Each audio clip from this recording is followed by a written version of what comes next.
So generational garbage collection takes advantage of the observation that most objects die young. Or conversely, another way to look at it is objects that have lived a long time are likely to live a long time more. So what does that say? That says we might want to segregate young objects and old objects. And we would expect more garbage in the young class of objects and less garbage in the old class.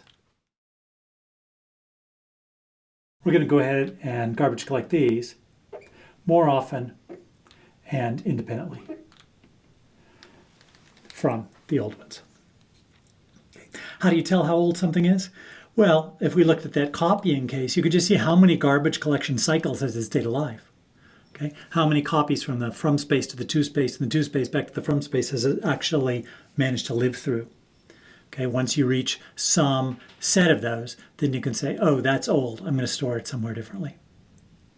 And the advantage then is you don't have the overhead of trying to trace through all these objects in the old space. Plus, you don't have to worry about copying them. Let's say we have our young generation and our old generation. Okay, so we can actually promote objects from the old space, or the young space, to the old space. So we'll at some point say, this object, it's been long-lived, we're going to go ahead and move it over to the old space. So we'll have some objects here and some object here. As is normally the case, we have some root objects. Okay, so we have some roots. Let's say we might have a root here, and we have a root in here. And I don't know, we have another root. And then we'd expect we have some references between. Let's say this was the case. So we had our root objects. Again, root objects are those we can get to from registers, from the stack, or from globals. So here are our root objects. We can go ahead and follow these root objects and find, let's say these are used. We can copy these. Like if we were using the concurrent garbage collector, copy these over into the to space and find that these are free. So the difficulty is there might be something like this, keeping this guy alive. So this guy is alive because there's a reference to it from an object in the old generation. That is a problem. We don't want to have to search through all of the objects, trace through all the objects in the old generation in order to find which ones are keeping new ones alive. So ideally, what we could do is we could know that we have young root objects here, and that this is a conceptual young root object. That is, it's keeping young things alive. So if we could identify in the old generation which objects refer to objects in the young generation, we could only use those and have to trace those. So what we'd like to keep is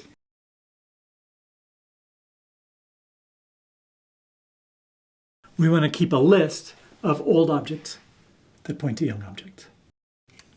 And then what we can do is say, okay, when we're doing garbage collection of the young generation, we are going to go ahead and use any root objects that point to the young generation, registers, stack, global variables. We'll ignore any that point to the old generation, and then we'll also augment it with this list of old objects that will also keep these things alive. But the problem is, how do we maintain this list?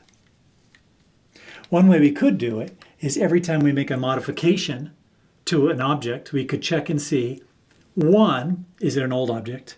And two, is this modification now creating a reference to a young object? That's two checks we'd have to make on basically every write to a field in an object. So on a write, there were two things would be, is this an old object? And two, is this writing a reference to a young object? That's what we'd have to do. And here's how we can use VM primitives to make that simpler. So I'm going to make our old generation here. Actually, I'm going to make our young generation here. And I'm going to make our old generation a different address space. Okay? And I make this all read-write. And we have a bunch of objects.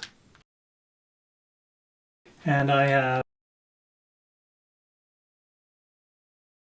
So I don't care about any references from the young generation to the old generation, because I'm not doing much garbage collection on this old generation anyway, because I think they live a while. So I don't care about this link, I don't care about this link, but I do care about this link. And currently, we are keeping this in our list. So this is, so we've got in our list, 1's on our list. Sorry, it's a 2. 2's on our list. And now, we make a modification to 4, let's say. Okay? So we modify 4 and we update it. Here's what we do. We're going to go ahead and use the VM hardware, and we're going to break this into pages. So most pages have multiple objects on them. And we're going to go ahead and use the dirty primitive. So to begin with, we knew 2 was on our list. This hasn't happened yet. Right? All of these pages are not dirty, because we called dirty, asked it what was dirty, and now nothing's dirty. Okay, so this hasn't happened yet. Now we go ahead and modify 4, and we set this pointer. This automatically, by the VM hardware, gets a big D that marks it as dirty. What else happened? We modify 3 in some way. So 3 now points to something else, let's say. This too is dirty. Now it's time for starting a new garbage collection, a new phase where we're going from to to. And so it's time now to figure out what our roots are in the young generation. We look at the registers, we look at the stack, we look at the globals, we look at the list of old objects, but this is not up to date. We need to make this up to date. How do we make it up to date? We go ahead and call dirty. We say, I don't want to look through all of these objects in the old generation. I wish there was some way I could look at a subset of those. And there is. Only the pages that are dirty contain modified objects. Only the modified objects could possibly have new references to the young generation. So therefore, I can skip this page, I can skip this page, I can skip this page, and I can just look through the objects in these 2 pages. So I look through the objects in this page, and I say, no, there's no links to the young generation. I look through the objects in this page, and I say, are there any links to the young generation? Oh yes, 4 is in there. I'm going to go add 4 to my list. Do I change 2? No. 2 can have changed, it's not dirty, right?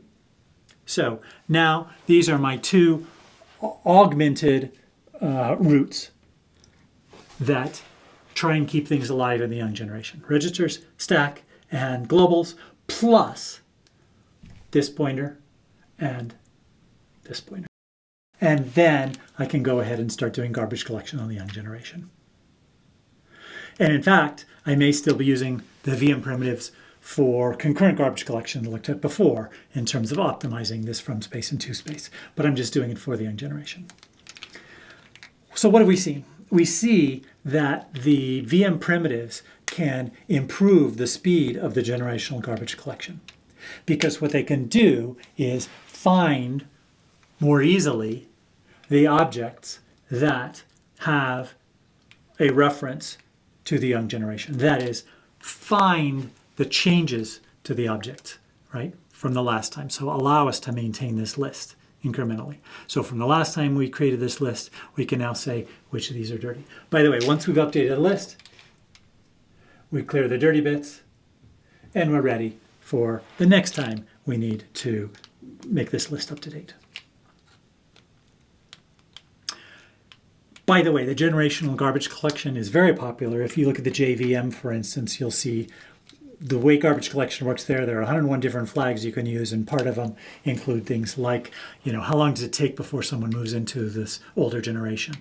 And it's really not single generation that's used. Really what happens is we have several different generations. The young generation is getting garbage collected quite a lot because it's making a lot of garbage. The next youngest is getting garbage collected less often, but still more often than the really old ones, because again, we see this degradation. The things that have stayed alive for a long time tend to stay alive, and therefore we don't need to be copying them and dealing with their garbage. This approach only, of course, makes sense if you make sure that the proportion of dirty pages is much smaller than the total proportion of pages. Otherwise, you're not really saving anything because you're going through most objects anyway. Okay. But that can be alleviated by how often you do the young generation garbage collection. So you want to match it so that the frequency of young generation garbage collection is such that the number of dirty pages isn't really too big. So that is generational garbage collection, and that's how VM primitives help with that.